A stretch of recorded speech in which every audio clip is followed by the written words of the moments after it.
Why? They love it. They love it. I could give two fucks what happens in the game.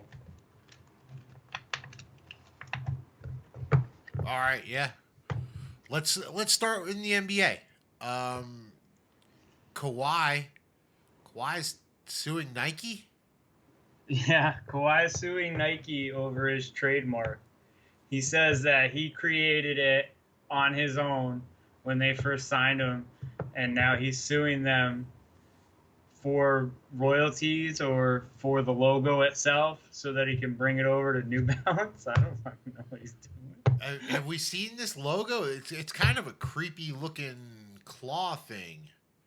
Let's see, Kawhi logo. I just think this is so great that Kawhi is going hard in the paint after Nike in the middle of the NBA Finals. Like he's got nothing else to do.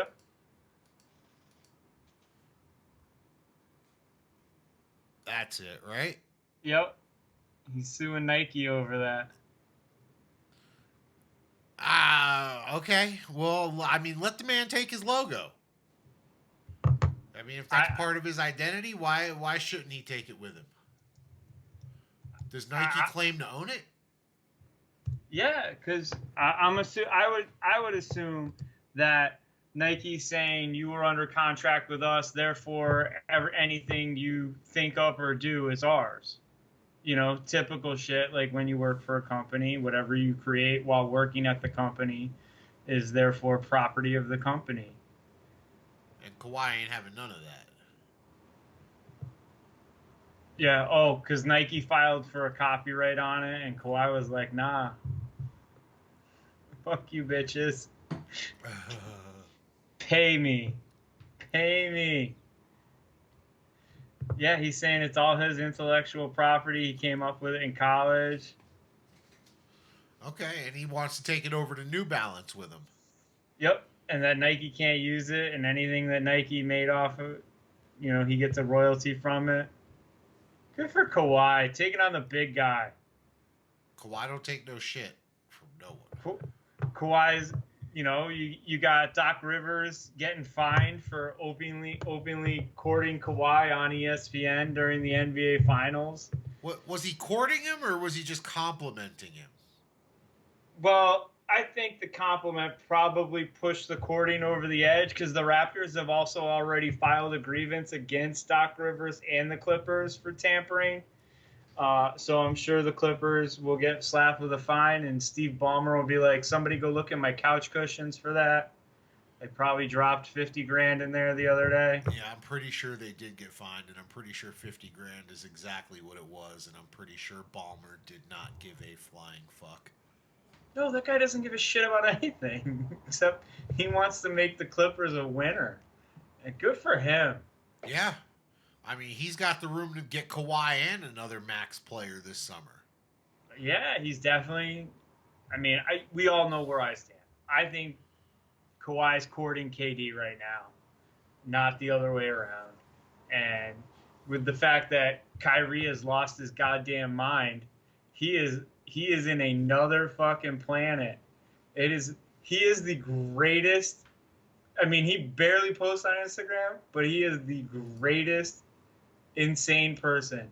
Like if Kyrie and Kanye wanted to start their own church or cult, it would be the most popular thing ever because they are fantastic.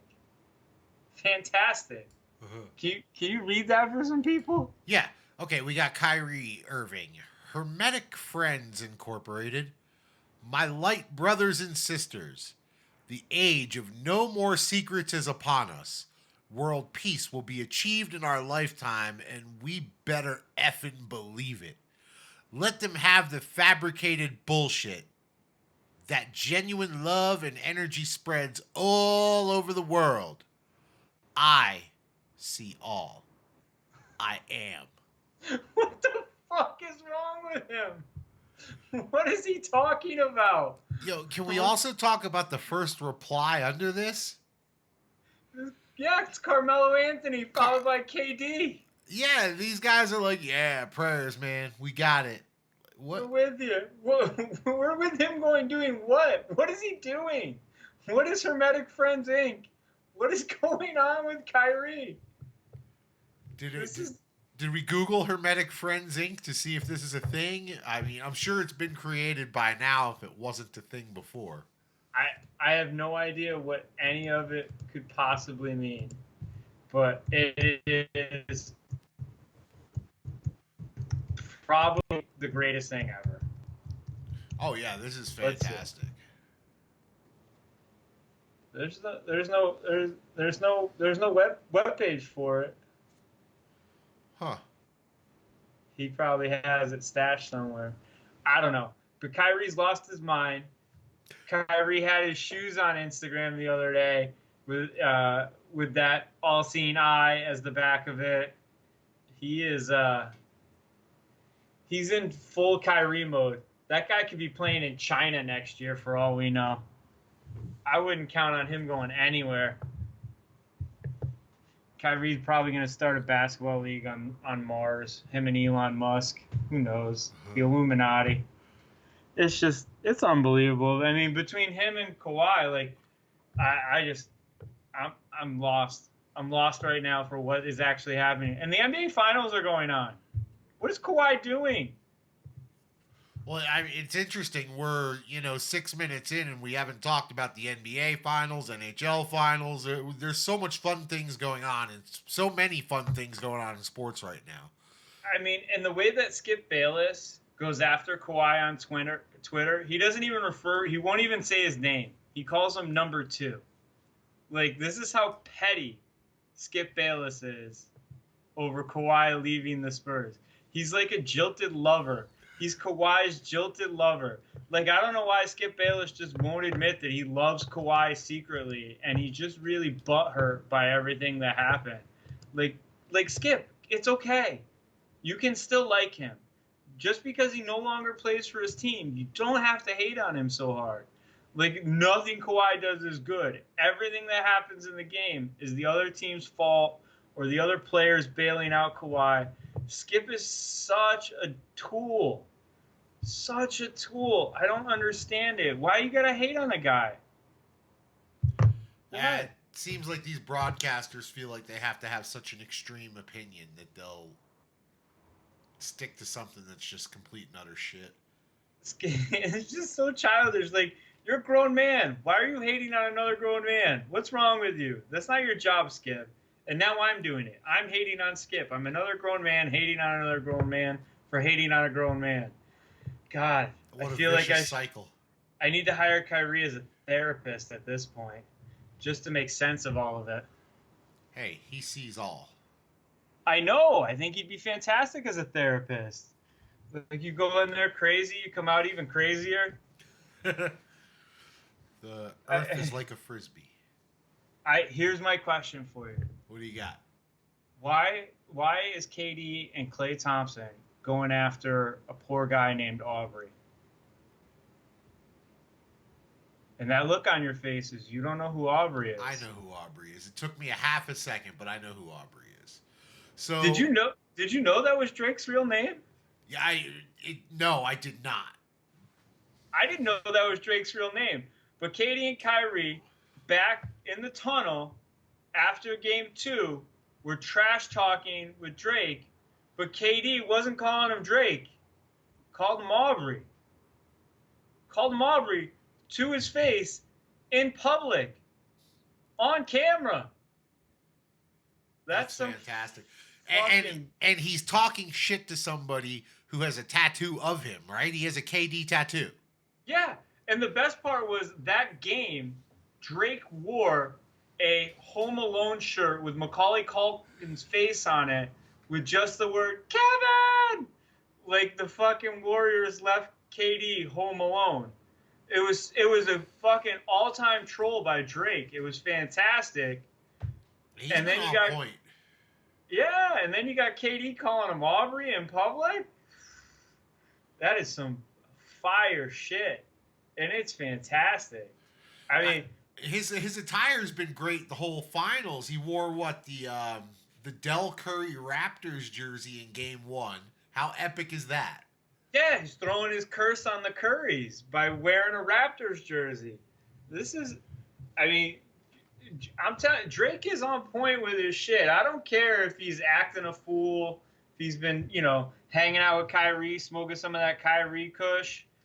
I mean, maybe that should be a new strain. I don't know how that doesn't exist already. The Kyrie Kush, it'll make you fucking crazy. Make you think the earth is flat. Yeah, can we get somebody in Denver on this? Do you know people? Can we get somebody? I might have to talk to a few folks and see if we can pull some strings. Yeah, can I get a royalty, a 1 cent royalty per ounce? Like, it'll make you think the world's flat. It'll make you join the Illuminati.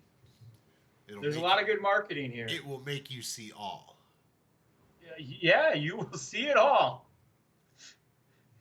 And you'll start referring to I, but spelling it E-Y-E. This is great. We just came up with a good deal. I don't know why we just giving it out to the public, but I better see Kyrie Kush somewhere, somehow, and it better be the biggest selling strain ever. All right, well, moving on from the Kyrie Kush, we should spend some more time talking about the finals, right? How about? Do we have to? Yeah, we do. We have to revisit a little bit of it. In an unpleasant revisit, we got to go back and talk about that game one. Because we did talk a little bit about some gambling lines. So let's talk about that. Let's get that out of the way. Yeah, let's get it out of the way. I got game one and game two exactly backwards. Everything that happened in game two, I thought would happen in game one. It did not happen. So people took a little hit if they bet the first quarter.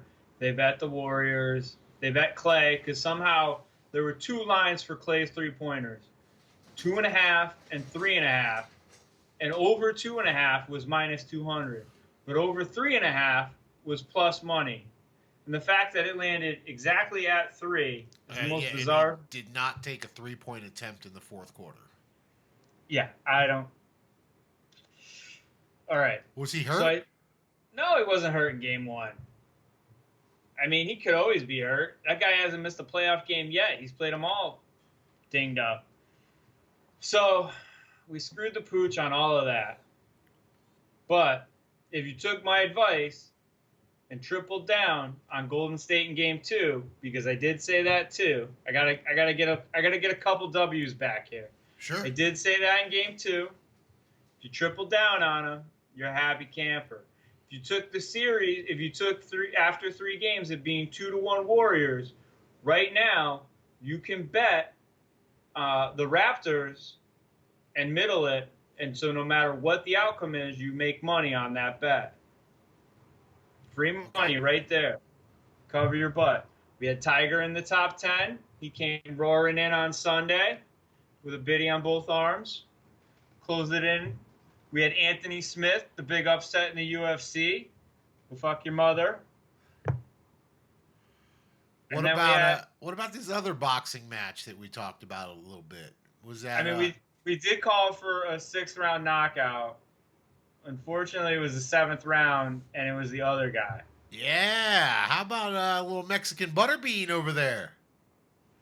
You know, I'm going to have to stick up for my man, Andy the Snicker Bar Ruiz, because anybody that calls him butterbean, you're an asshole. And that goes for Stephen A. Smith, too. And I'm glad that my man Andy came back hard in the paint at Stephen A. Smith and gave it to him. Because, listen, this dude had 105 amateur fights before he turned pro. 105 of them. He was 105 as an amateur. Not a slouch. Then he was an Olympic boxer. He made it to the Olympics. He was an Olympian. Then he's 32-1 as a professional. And his only loss is to Joseph Parker, a guy who went the distance against Anthony Joshua just last year. I think it was in December in London. He's not a slouch. He's not just some can, he's not a tomato can like everybody wants to think. So the guy doesn't look like we think our boxers should look. He doesn't look like Joshua. He doesn't look like Deontay Wilder. He looks like Tyson Fury after he lost his mind and ate everything in sight and did all the cocaine. I mean, all the cocaine. But Tyson Fury doesn't look like that. This dude's legit.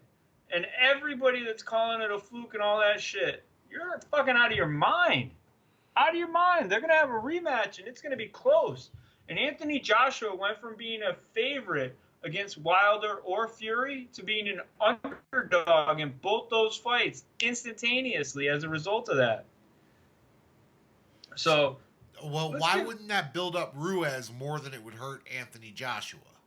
Well, it hurts Anthony Joshua because he's not undefeated, and he pussyfooted around, and his promoter didn't want to fucking his team didn't want him to get in the ring against two guys that I think we all know now would kick the shit out of him. It's not that Joshua's not afraid of it, but his team knew he wasn't ready. That dude brought 23 people in his entourage, and his team, in his corner. Who the fuck is flying around with 23 people? If this guy's got that many handlers, maybe he's not the real deal. Maybe we're all wrong on him. Oh, interesting. And anybody that thinks this is some giant fucking upset, it's not even in the top, 6. Well, we'll find out for sure in a couple of months because he already invoked the rematch clause. Yeah, but Ruiz is fucking sticking it to him for cash. You know they offered Ruiz to fight Joshua last year. You know what they offered Ruiz to pay him? $40,000. And how much did he make the other night? $3 million. Yeah, it was worth the holdout. Maybe we should think a little bit more about calling Butterbean, and maybe we should call him something a little more respectful, like the Snickers King or something. I did love the Snickers story. If Snickers doesn't sponsor this dude, if I don't see a fucking commercial during the NBA Finals in this coming week, Snickers has lost their mind. Because all they need to do is make one of those commercials where it's like Anthony Joshua walking to the ring, and then somebody hands him a Snickers and goes, "You're not you when you're hungry," and then he eats it and he turns into Andy Ruiz with no shirt on, wearing a Speedo, jumping up and down with everything jiggling on it. That'd be the great, Snickers, call me up. I'll make the commercial for you. Let's give our man some love for kicking ass and taking fucking names. Because he took Joshua's hits, and he still knocked that dude out. Yeah. Out. And Joshua was so dismissive of him. Fuck that dude. Fuck him so hard in his pompous British ass. I cannot wait for Deontay Wilder or Tyson Fury to beat the fucking brakes off that dude. I hope Wilder knocks him the fuck out. I hope Chris Tucker jumps in the goddamn ring and stands over him and goes, "You got knocked the fuck out!" That's all I want. Fuck that asshole. Awesome. Well, when we went to place our bets, we were not able to parlay the Anthony Joshua fight with the Anthony Smith, fortunately. Yeah, fortunately. So we weren't a complete loser on that one. No. But I did tell you that Anthony Smith would beat him because Gustafsson was thinking about retiring. And that's exactly what happened. There must be something about that. That happened with Namajunas as well. She said after the fight she was thinking about retiring going in, and she lost. You can't have one foot in, one foot out. Right. Not in a sport where the other person is literally the whole idea behind the sport is we're going to see if us two get together and we fought to the death, who would die. Right. Yeah, no, I get that 100%. If you're not fully committed, you're going to get submitted. Did you ever see the Namajunas fight? Yeah, I watched the highlights. I think that was a fluke, though. Yeah, I don't think totally. But Namajunas, if the fight was 8 minutes, Namajunas was winning 7 minutes and 58 seconds of it. Yeah, it was just, hey, listen, it's also fighting. Shit happens, Yep. But I don't think Rose is going to retire either. I don't know. And Did you hear Andrade said she was willing to come to Denver for a rematch? Yeah, So, I think Rose will take that if that's the case. and But I think, I'll tell you what, there's nothing better for my first live UFC event. yeah, I'm sure Rose will hook you up. Be awesome. You guys be sitting there. I might have to fly out for that. I'll bring my Bane mask. I'll shave my head and sit there with a Bane mask for her. Yeah. I love Rose. Like you know what's the best about Rose? What's that? She doesn't actually want to hurt anybody. No. She's as sweet and nice a person as you can imagine. And yet she'd kill everybody. She'd kill us all. She probably killed 90% of the human beings. And she weighs what? 115 pounds? Yeah. Yeah. She's not a large person. No. My daughter had her first jiu-jitsu tournament this weekend. Yeah? How'd she do? She took first place in that. Sweet. She does not want to talk about the kickboxing half of the tournament. Okay. It did not go as well. But it just, I think it should be for everybody. It'll make guys less asshole-ish. And it means that girls can feel a little safer because if some dickhead comes around, they can choke them out. Yeah, I'm probably going to start my children in some jiu-jitsu soon. I wish all of mine wanted to do it, but one's a good start. I think she's talking her brother into it too. So cool. it'll Yeah, be good. Yeah, you're a UFC guy. Pat Barry's the instructor over at one of the places that we're looking at. Yeah, he's a great dude too. He was on Rogan. He was great on that. But we digress. I don't think Rose is really going to retire. I think it's hard every time you get your ass beat. I think if you ask anybody after they lose the Super Bowl, after they lose a fight, after you lose anything in sports, your first thing is fuck this shit. Yeah. The kid in LA had the same thing this year. The coach, his name's slipping my mind right now. But we'll see what happens. I mean, this is different from what's going on in Houston, where they're getting their fucking asses handed to them. Daryl Morey's on a fucking rampage. Yeah, Houston's got something crazy going on. Well, I don't think the owner and Daryl Morey are on the same page, and now you got this huge power struggle going on there. If I was LeBron, I'd be fucking sending every one of my minions down to Houston to blow that shit up and get Daryl Morey as the new GM of the Lakers. That dude's a genius. He understands what it takes. And he understands what I think most people know, and that Mike D'Antoni's not a guy that's going to win the championship. Like Daryl Morey famously said last year, or before the Chris Paul trade, we need to raise our risk profile. If what we have only gets us to a certain spot, then we need to take chances to get us over the spot, because just getting to a spot is not good enough. And he understands the limitations, and he understands that Mike D'Antoni is not the guy. Mike D'Antoni will never win an NBA championship. Never. And that's what the Toronto Raptors did this year. They took a gamble, they took the next step, and look at how it's paid off for them. Masai Ujiri, another great GM. He took that one chance. He said, fuck it, 1 year. Maybe we can, maybe we can't. But we can't just bring back another team that's not good enough. He fired the coach of the year. He traded one of the most beloved players ever in Toronto history, who's now getting fucking lambasted as being the reason why Toronto never won shit. Well, yeah, and he's over here bitter as fuck saying, half of what's going on over there is because of what I did. Which isn't true. It's not true at all. DeRozan's a solid B-plus player. He's going to be the third guy. He's got to be number 3 on a team that wins the title. He's definitely not going to be 1 or 2. So the headlines were kind of insinuating that Houston's willing to move anybody and blow the team up. Or what? Is there any chance that they move Harden? Yeah.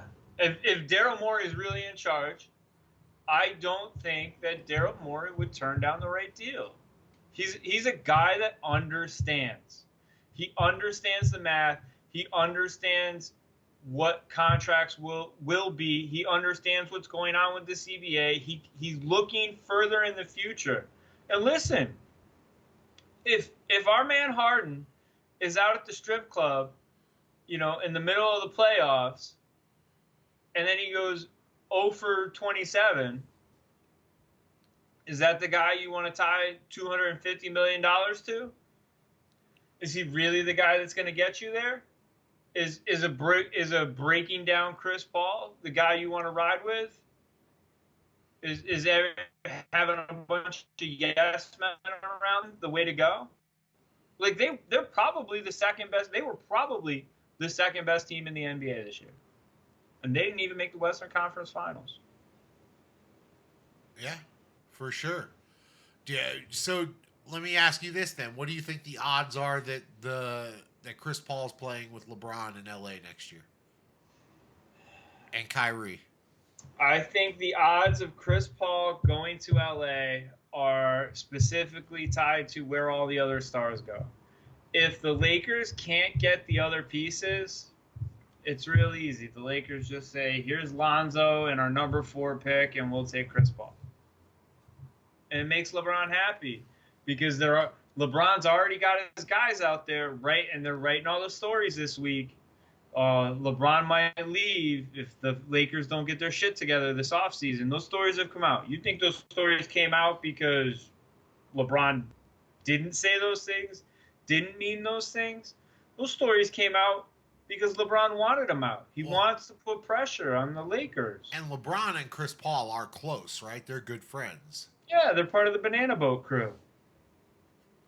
What's the Banana Boat crew? Where they took their picture of them literally on a banana boat on the water, and it was Carmelo, Chris Paul, Dwayne Wade, and LeBron riding on a banana boat. Okay, nice. Yeah. So they're the Banana Boat guys. And now LeBron and Wade have their kids going to school together in LA, playing on the same basketball team. Great. Bronny and Dwayne Wade's kid are playing together. Yeah, they're going to high school together. They're going to play high school basketball together this year. Huh. That's I can't imagine. Fun. That's not going to be a circus at all. I was going to say, that's got to be setting high school attendance records, right? Yeah, they'll probably kick the Clippers out because they're third on the lease at Staples Center, and those games will probably be at the Staples Center. Yeah, I imagine they'd be as big a draw as the Clippers have been in the past few years, not necessarily the Clippers this year that made the playoffs. Probably. I mean, I can't even begin to imagine how many people are gonna be at those effing games. It's gonna be out of control. Are they gonna put suites in there? They're gonna have suites in the upper deck for, D Wade and Gabby Union and LeBron and his family, so they can sit in the suites. Can you imagine the absolute sleaze that's gonna be hanging out at those games? There's gonna be so many people in velour tracksuits. It's gonna be ridiculous. But it'll sure be a lot of fun for high school basketball. They're going to set this world on fire. On fire. Did you ever hear about what supposedly is considered like the greatest AAU team of all time? No, I didn't. It was Greg Oden's AAU team. Let's see if I can get... But it was like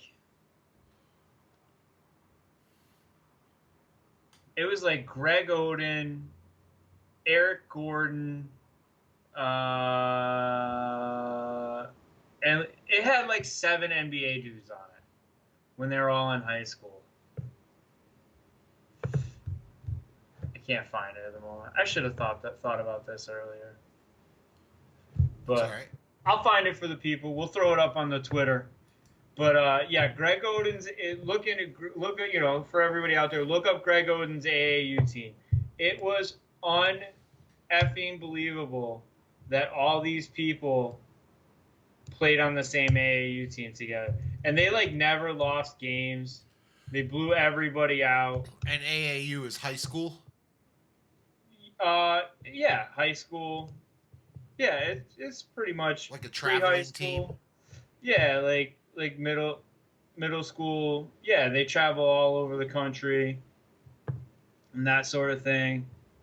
Um, and they play in a bunch of tournaments, but it's it's how all the kids kind of play all over, and they change up teams and everything like that. And yeah, but yeah, Greg Oden had the craziest AAU team. They never lost. They went everywhere and beat the crap out of everybody. And yeah, their AAU team is pretty legendary in that kind of world. But yeah, it's definitely what it seems like LeBron and D Wade are doing now with their own kids. Cool. But so I do have a question for you. It's about your favorite sport of all time. And I just want to know something. Yeah, what's up? This St. Louis Blues team would not exist 6 years ago. Is this a true statement? What do you mean by that? If this team, which takes a lot of cheap shots, a lot of little here and there, where they just kind of snipe at people. I mean, it seems like every team they play, the other team just consistently gets injured because of all the little snide bullshit that the Blues do. And that if this was 6 years ago, they'd get their ass beat every game because the other team would literally throw gloves and punch them all in the face repeatedly over and over and over again for the way that they play. I mean, it's a strategy for sure, but it's kind of ironic seeing as how Boston's got Brad Marchand on the team and they're concerned about how St. Louis is playing. That's literally Brad Marchand's entire game. We can go to a clip and see, him punching people in the back of the head when the referees are all looking the other way. I mean, he does the same shit. I'm just asking, like, if this was 6 years ago, would this team not get his face punched in repeatedly over and over and over again? We'll have to go probably. We're going to call it pre 2005. So we'll say 15 years ago. Yeah, they would not have put up with that shit. 2004, 2005, we lost a full hockey season due to the lockout. And when we came back from the lockout, there were a lot of rule changes that really started being more advantageous to the skill players. So, yeah, 15 years ago, no. 15 years ago, this would have been a brawl. 15 years ago, this would have been the Detroit Red Wings Colorado Avalanche. These were series that every year they met in the conference finals, and it was a bloodbath. We're talking about goalies meeting at half ice to fight every year. They hated each other. I want to see the Blues get punched in the face repeatedly over and over again. They take a lot of little cheap shots, a lot of like running in the goalie, a lot of little just extracurricular shit that if this was the NHL that everybody grew up on, these guys would be getting punched in the face and they'd knock this shit off and they probably wouldn't be this far. Absolutely plausible. I mean, not that any NHL stories are big stories, but I think this should definitely be discussed as a reason why we should let them at least fight in the tunnels after the game. It's supposed to stay on the ice. All right. Well, then I think in between periods, because the intermission is way too fucking long, these guys are all pussies and only actually skate for 30% of the game if they play a lot, that they should fucking fight in between intermission. We should say 3 guys each, 1 3-minute round, solve the problems. Wow, 30 seconds and they're a bunch of pussies, huh? It's Yeah. been a while since you played hockey, Rich, right? Yeah, it's been a while. Okay. Yeah. I'm actually playing Thursday morning. All right. Is this like Clerks hockey where you guys are in rollerblades on the roof of some fucking quick stop? Nah, busting out the Groffs and getting out on the ice. All right. Good luck with that. I'm going to stretch a little bit. I'll probably wake up an extra, 45 minutes early and do some yoga, make sure I'm good and stretched out before I get out there. All right. I hope it works out for you. I did, by the way, find this Greg Oden AAU team. All right, what you got? Let me see. I think it's the second best AAU team of all time. But it was Greg Oden, played in the NBA. Josh McRoberts went to Duke, played in the NBA. Okay. Mike Conley went to the NBA. Daquan Cook went to the NBA. Eric Gordon went to the NBA. That's 6. That's 6 NBA guys that fucking crushed it. Never lost a game in AAU. Wow. But I think that's the second best AAU team. What's the best? You ready? Yeah. Kobe Bryant, Vince Carter, Tim Thomas, and Rip Hamilton. All played together? All played together. Wow. Kobe and Vinsanity. That's almost unfair putting those guys together now or, in their prime in the NBA. I know. I mean, there was a Ron Artest, Lamar Odom, Elton Brand team. And that's a big-ass team. Holy crap. No shit. You imagine going as a high schooler having to play against that? No, I was 6 foot in high school. You walk out on the court, every guy's 6'4". Get the fuck out of here. It's not even right. Yeah. And I played AAU. I didn't have that shit. But I wish this is what we need. We need NBA 2K to put together some of these AAU teams for everybody to play us, because that would be way more fun and way more exciting. Or maybe we could get them all as older guys that are retired, and instead of the big three, we reunite AAU teams and let them play against each other. That's what we should do. I don't know what we would call it. Maybe way more exciting than the big three. How is that actually a thing? The big three. Nobody watches that. It's nonsense. It's nonsense, just like everything the Browns are doing. It's nonsense. Oh, let's talk about the Browns. I'm excited to talk about the Browns. We on Sports on High, well, maybe Brady. Brady believes in the Browns, doesn't he? Yeah, but he's probably somewhere believing in the Browns right now. That's why he's not here with us. Probably. But we've not been on board with this Browns train. No. And it seems to be falling apart with a quickness. Where's Odell?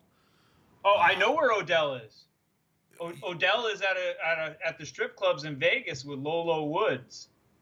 Or Lolo Wood. I don't remember if there's an S on that. You can look her up. Good for him.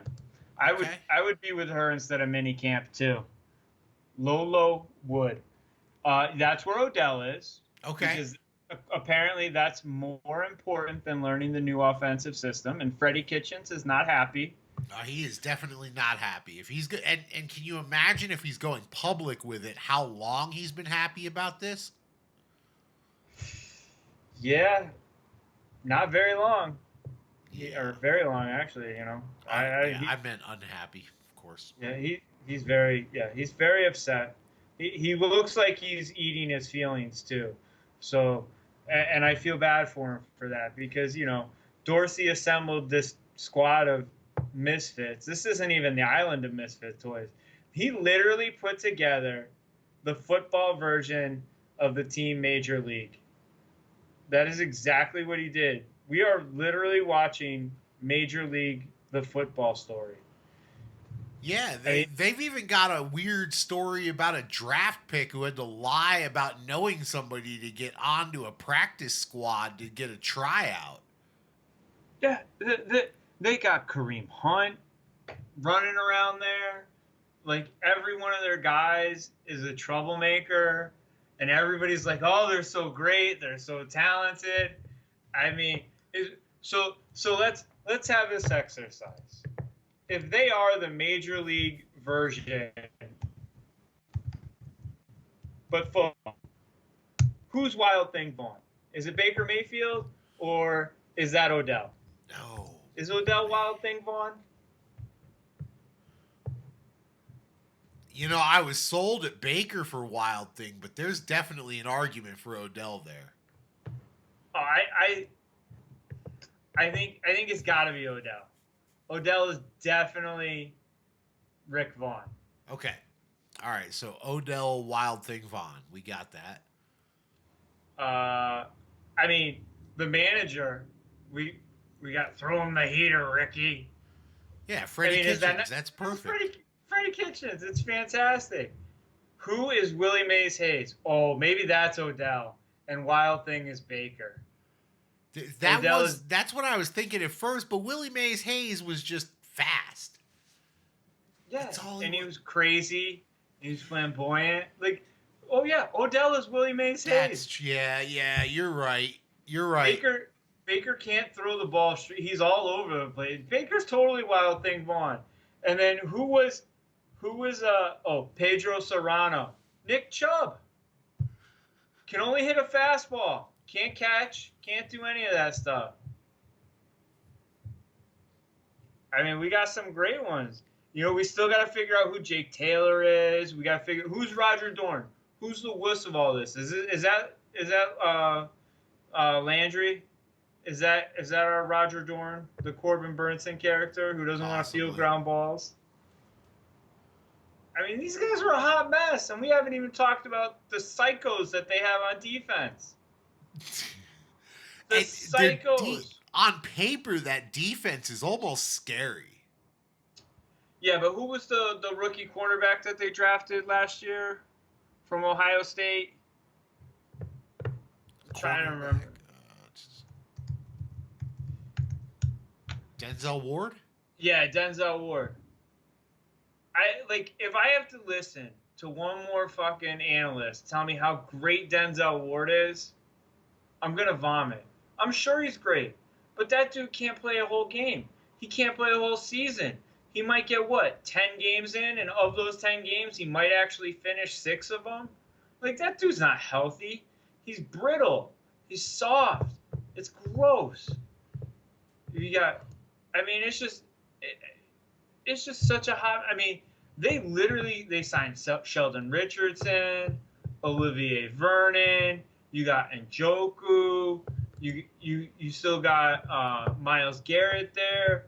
I mean, they are just personalities and craziness stacked on top of each other, stacked on top of more stuff.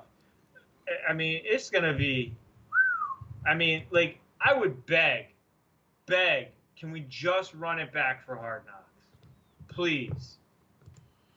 No, Please can we run it back? If I had to bet money, I think we're getting the Raiders on Hard Knocks. Well, I mean, Jay Gruden wasn't shy. They asked Jay Gruden about the potential of the Redskins because they're eligible to be on Hard Knocks. And he basically told the media that, no, they want to go over to the Raiders because that's going to be a bigger shit show than the Redskins. He paraphrasing, I'm sure, but he said that? Yeah. He said they got they have more characters and more stuff going on, and that they got a coach that's way more interesting. That's his brother. He stood at a press conference and basically said, you should go watch the Raiders should be on Hard Knocks because they're going to be more of a shit show.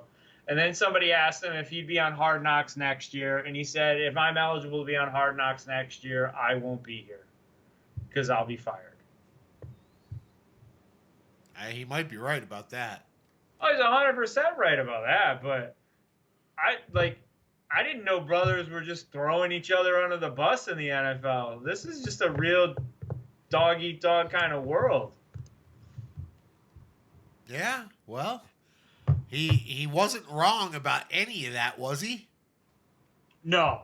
I mean, yeah, I can't wait. Hard Knocks, this is going to be one of the greatest Hard Knocks year ever. Because I think we're actually going to get to see John Gruden make a grown man named Derek Carr cry on TV. I firmly believe that if the Raiders are on Hard Knocks, John Gruden is going to make it a point to make Derek Carr cry on television to prove that he is soft and that he can either cut him or trade him. He is going to break that man on national TV because he does not give a fuck about him. Huh. I can see that, but why?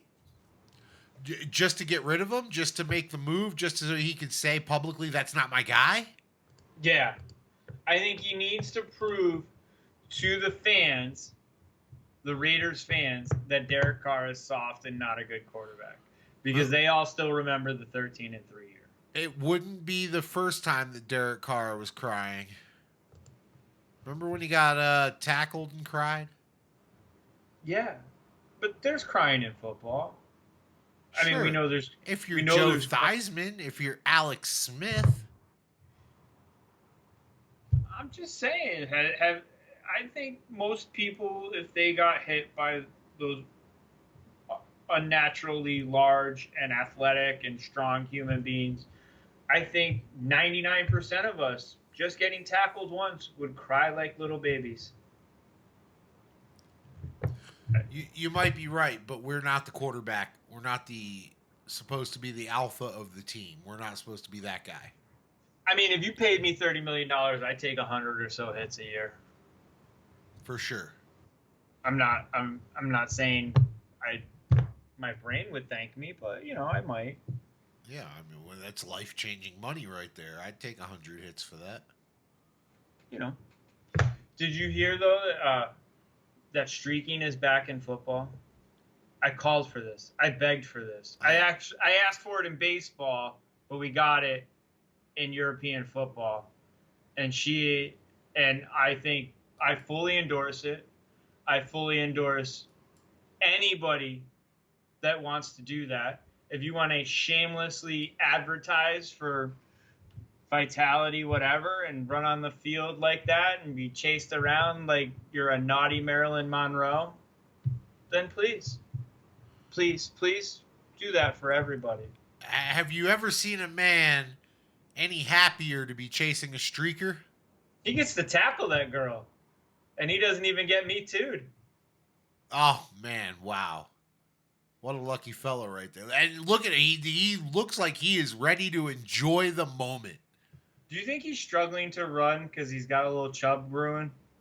He's got to be. It's a good thing that he's got the angle of the photo right there working for him. I mean, I wonder how many guys it took to chase her down. She doesn't even look like she's trying to get away. She's having way too much fun with it. Yeah, no kidding. Well, Kinsey Wolanski, thank you very much for this. Yes, we in America salute you, and we ask you to inspire people everywhere to join you. Is there video of this anywhere? Yeah, there's video of it. Oh, fantastic. You need to watch this for a moment. Yeah, absolutely. Hopefully there's not some crappy commercial. Doesn't look like it.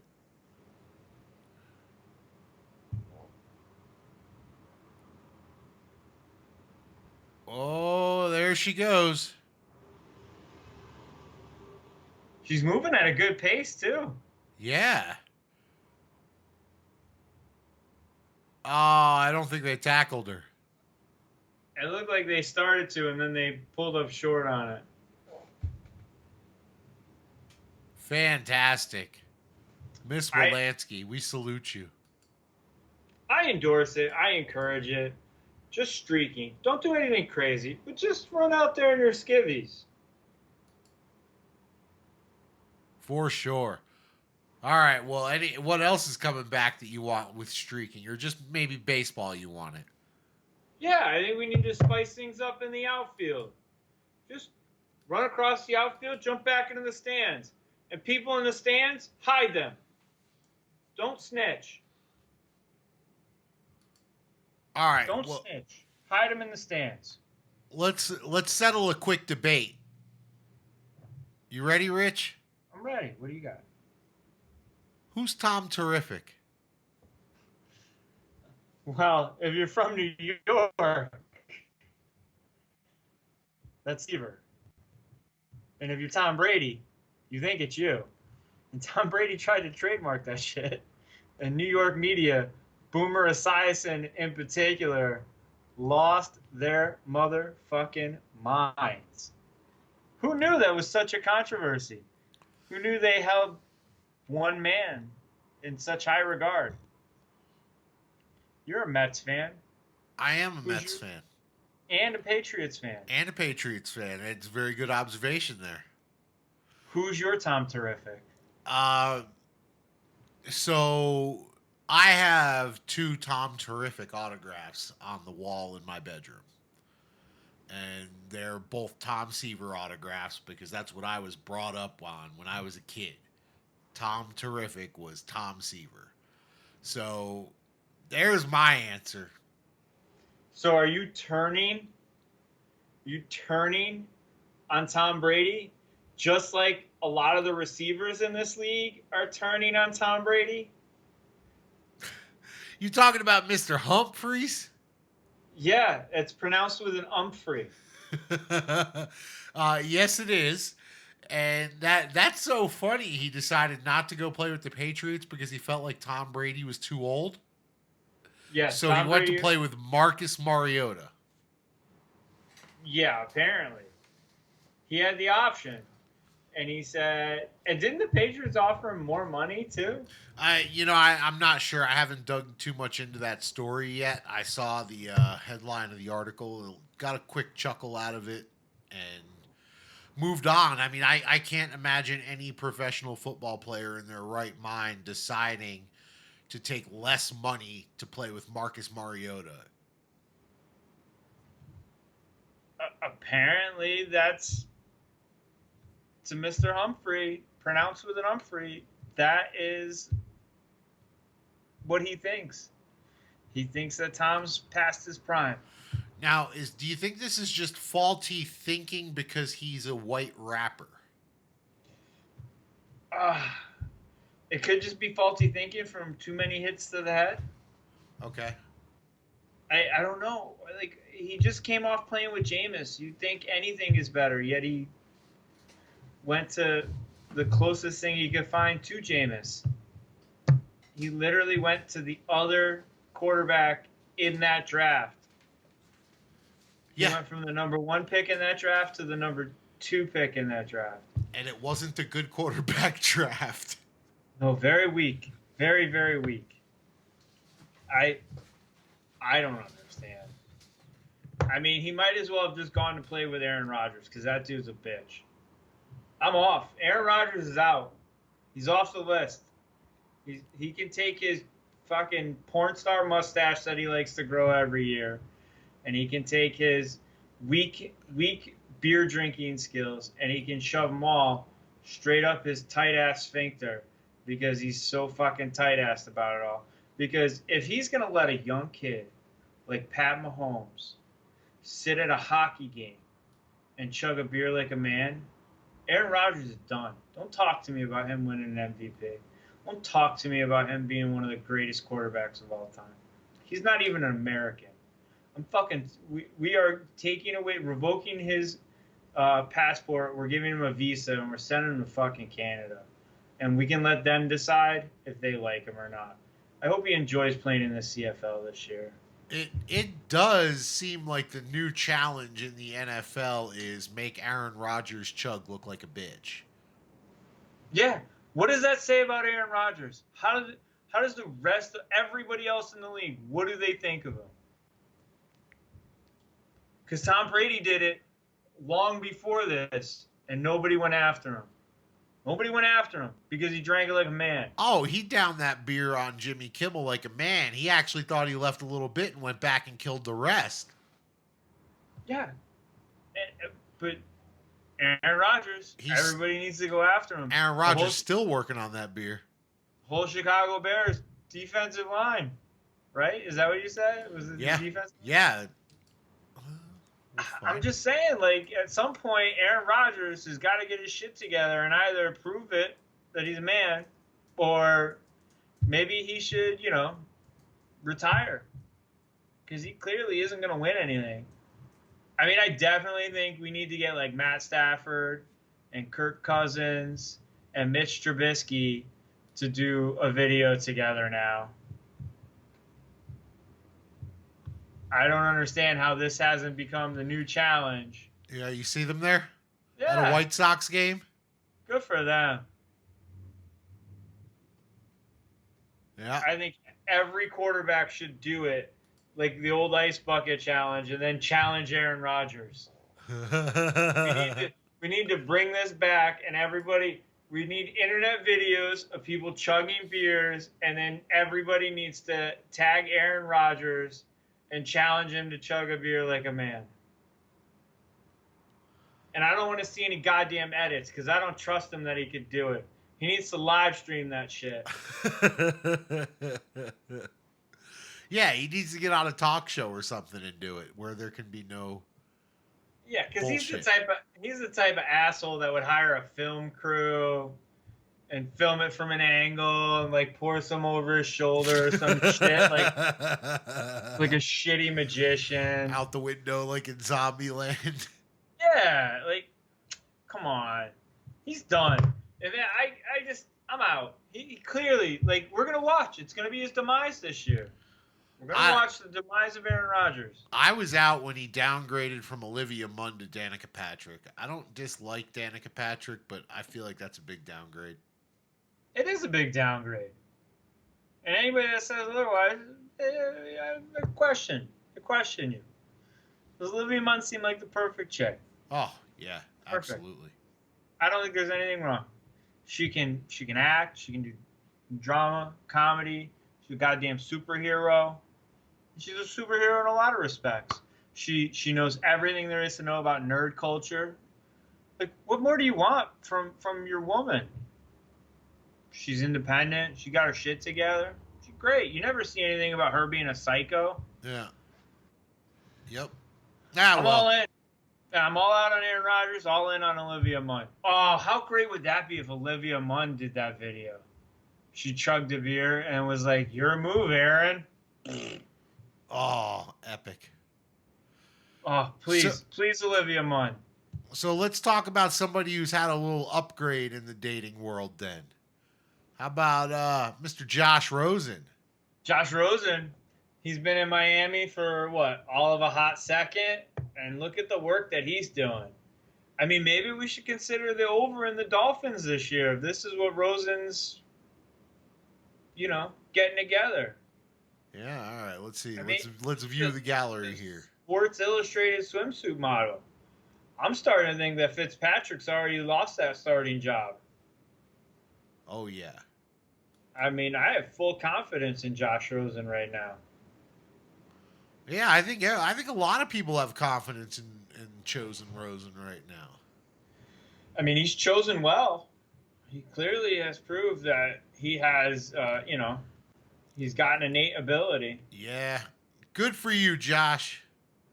I'm with Josh Rosen. Yeah, absolutely. I'll wear a Josh Rosen jersey in support of him. You gonna wear that throwback Cardinals joint? Oh yeah, give me that $7.99 off the clearance rack authentic Josh Rosen jersey. Yeah.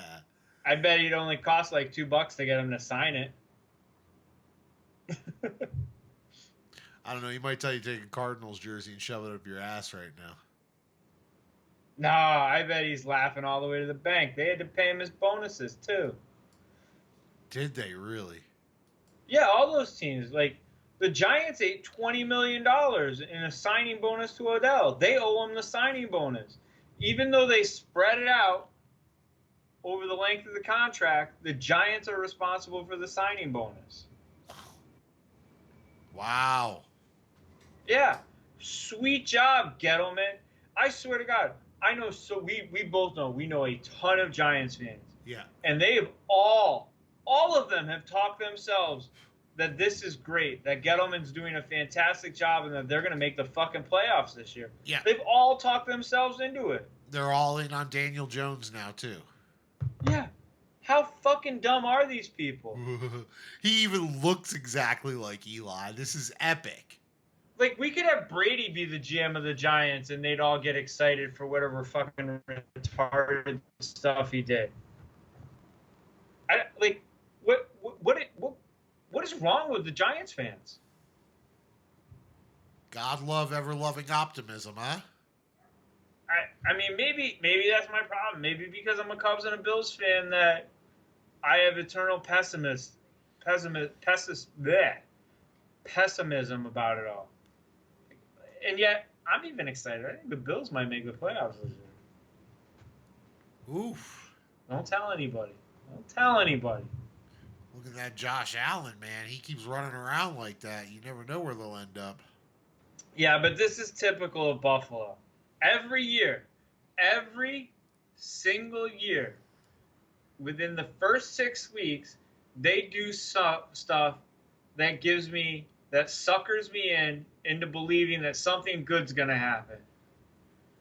And then usually Tom Brady comes to town, drops his pants, and takes a big giant shit all over everything, and the rest of their season goes down the shitter. All of it. Just straight down the shitter. Every year they fucking sucker me in. You watch, I'll be on here like week 6. It's all great. We're fucking going to the playoffs. We're going to do this. We're going to do that. Week 7, as soon as I say that, bet everything you have against Buffalo. Just bet it all. Just they'll sucker me in and break my heart as always. Yeah, it's been a rough 15, 20 years as a Buffalo fan, that's for sure. Yeah, but I love those guys. I love that city. I love those fans. The best fans in the NFL. And everybody else can kiss my ass if you think your fans are better. Oh, they're insane. Go to a fucking game in Buffalo and then tell me you had a bad day. Doesn't matter. You won't have a bad day. You'll fucking park on somebody's lawn, and then you will literally tailgate with the people who you just paid $10 to park on their lawn. And then you'll all walk down the road past the firehouse and right into the stadium. Like, their stadium is in the middle of a neighborhood. You park on people's lawns. You can drink in the road, and you walk to the stadium. What more do you fucking want? Man, and those people must rake during fantasy or during football season, football games. Yeah, it's great. No, they don't charge that much. Really? Yeah, no, I'm dead serious. When I went, in the early 2000s when I was going, it was $5 to park on a lawn. $5. They park like 6 cars on their lawn. I'd hate to tell you how much it costs to park at Sports Authority Field here in Denver. I could tell you how much it costs to park down here. It's like $50. You think that's a lot? It's $65 just to valet your car most places in the city. Let alone if you're going to that game, it's probably more like $70. I mean, you probably do it for $50, but you got to park like a mile and a half away from the stadium. Yeah, it's crazy. I mean, there's people around Wrigley, because it's in a neighborhood too, that if it's in the middle of the summer, you're going to pay $50 to $60 to park in some dude's garage and walk to the game. Because it'll be cheaper than going to one of the parking lots around the stadium. Have fun. Welcome to Chicago. Nothing's cheap. I hear that, man.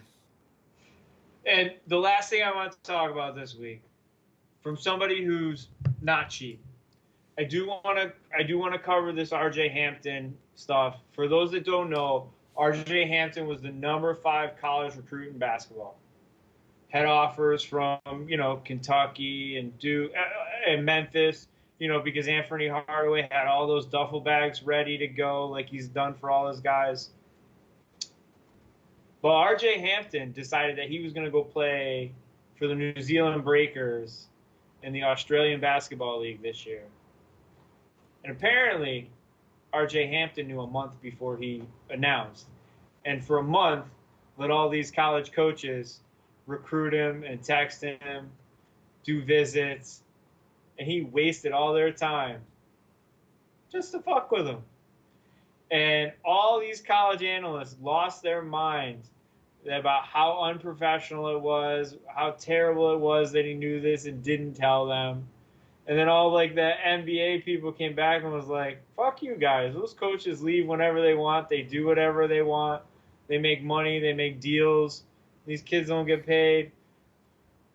I salute RJ Hampton. Listen, if he turns it into being, a lottery pick, and he makes $1 million, pretty sure that, Zion only made a few 100,000 this year. He's a winner. This kid's a winner. They play less games over in that Australian league. They end sooner, so then he gets to come back, take his $1 million, just get in shape for the draft so that he looks good at the combine. I don't understand why more kids don't do this. And I hope they all sign their contract and don't tell the coaches and make them waste their time and make them pay money for them to come on visits, and they have NCAA violations while they're recruiting them because these kids are just messing with them. Like, good for him. Good for them. And fuck anybody that has a problem with what this kid did.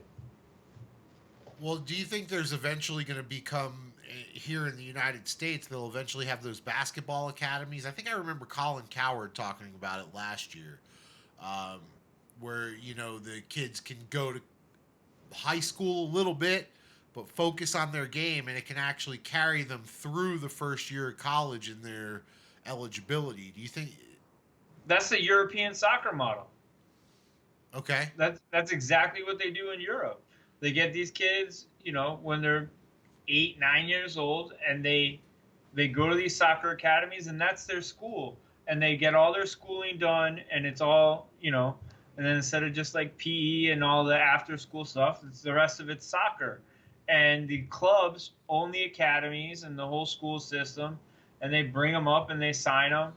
And if that would only work, I don't think it'll ever happen for the NFL, because I think the current owners in the NFL are the dumbest owners. It's why they have a salary cap. It's why they're the only league with the hard cap, and they think that they're controlling costs, but they're actually not controlling costs. They're limiting what they can and can't make, and they're limiting their ability to win, and they're handicapping themselves for the idea that if they can limit what they pay the players and all that stuff, that they'll make more money. It's very short-sighted. It's wrong. But the NBA, maybe. But I think the biggest thing for the NBA is they're going to pump a bunch of money in the G League. Every team will have a G League team, and they will be able to sign kids right out of high school. And the question is, can they make the G League big enough to pay a kid like RJ Hampton $1 million? Because Adam Silver was talking about like 150 as the high end. I mean, these kids are getting more than 150 to go to college. Sure. Zion's parents got a fucking house. Well, but you got to imagine, if someone like Zion is playing in the G League, that's got to bring a lot of people to the games. It's got to put more. Yeah, so why limit it to 150,000 is my question. But if a G League team somehow got Zion, Cam Reddish, and everybody, now the question would be, do you have to draft them? Because now they can sign people from the G League. Or is the G League its own separate thing? Each club owns it, and they can spend as much money or as little money as they want on their G League team, and you can just draft people however you want. I don't know. They still have to work all that out. Sure. I would assume that they would be able to play in the G League without an association to an NBA team until they get drafted at the age of 19. I think they should go with like, if they really wanted to be slick, they just go with like what baseball does. You can go to the minors, the G League, or you can go to college. If you choose to go to college, you're not in the draft. If you choose to go to the G League, you're automatically in the draft. Add another round or two to the NBA draft. Draft more of these kids. Let them go to the G League. Pay them. And then they either come up through your system or you get rid of them. Right. The kids choose to go to college. Whenever they decide to come out of college, then they can get drafted and they can still go to the G League. Or these kids can choose to get scholarships and get education. Why limit it? Why make them, let them do whatever they want? And then you could at least keep all the talent here, and maybe you could attract talent from elsewhere. Uh, But you got to be able to pay. Now, when you talk about baseball, baseball recently had a prospect doing something similar where he was eligible to go back into the draft because he didn't like the first place he was drafted. They never did a contract after 2 years. So rather than go back into the MLB draft, which was just this week, he decided to go play in Japan for, I believe, $1 million contract there too. Yeah, but Maybe he's got 7 million. he's got Scott Boras as his agent, and he was the architect of the A-Rod deals. Yeah. Where he figured out how to make the Rangers bid against themselves until he got to 250 million. He's a very intelligent agent, and there is something much bigger afoot here, some sort of FU to that particular GM or team, or he's just creating a different way to get leverage to force these teams to pay more. He's doing a great job for his clients, and he's no dummy. Oh yeah, Scott Boras definitely has a reputation for being one of the best. And I'm all for players and agents getting as much money out of these teams as possible, because they deserve as much money as they can, because no matter what they get paid, the guy that owned the team makes more. And you cannot convince me otherwise. Because if he didn't make more, he'd sell the fucking team. I mean, these guys make more just based on the value of their team going up. I mean, Yeah. NBA values have doubled in the last 5 years. No, they've gone up like 400%. So I really stand corrected. They've gone up 400%. So even if they're not making money on ticket sales and beer sales and parking, which is insane, they've made it because their company that was worth 1 billion is worth 4 billion now, or if it was worth 400 million, it's worth 1.6 billion now. Yeah, like the guys that bought the Golden State Warriors, I think they paid $280 million like 7 years ago. Wow. And it's somewhere in the billions. Easy, I'm sure, especially with Golden State.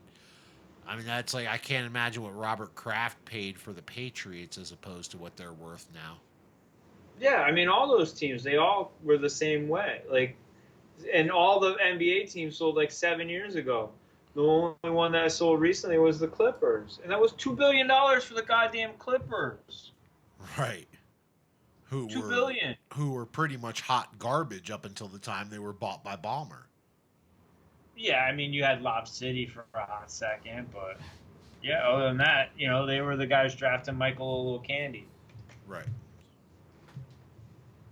So we'll see. We got exciting NBA playoffs. I hope that Aubrey shows up at all the games in Golden State. Aubrey's going to be there, right? He's got to be. He's got to show up.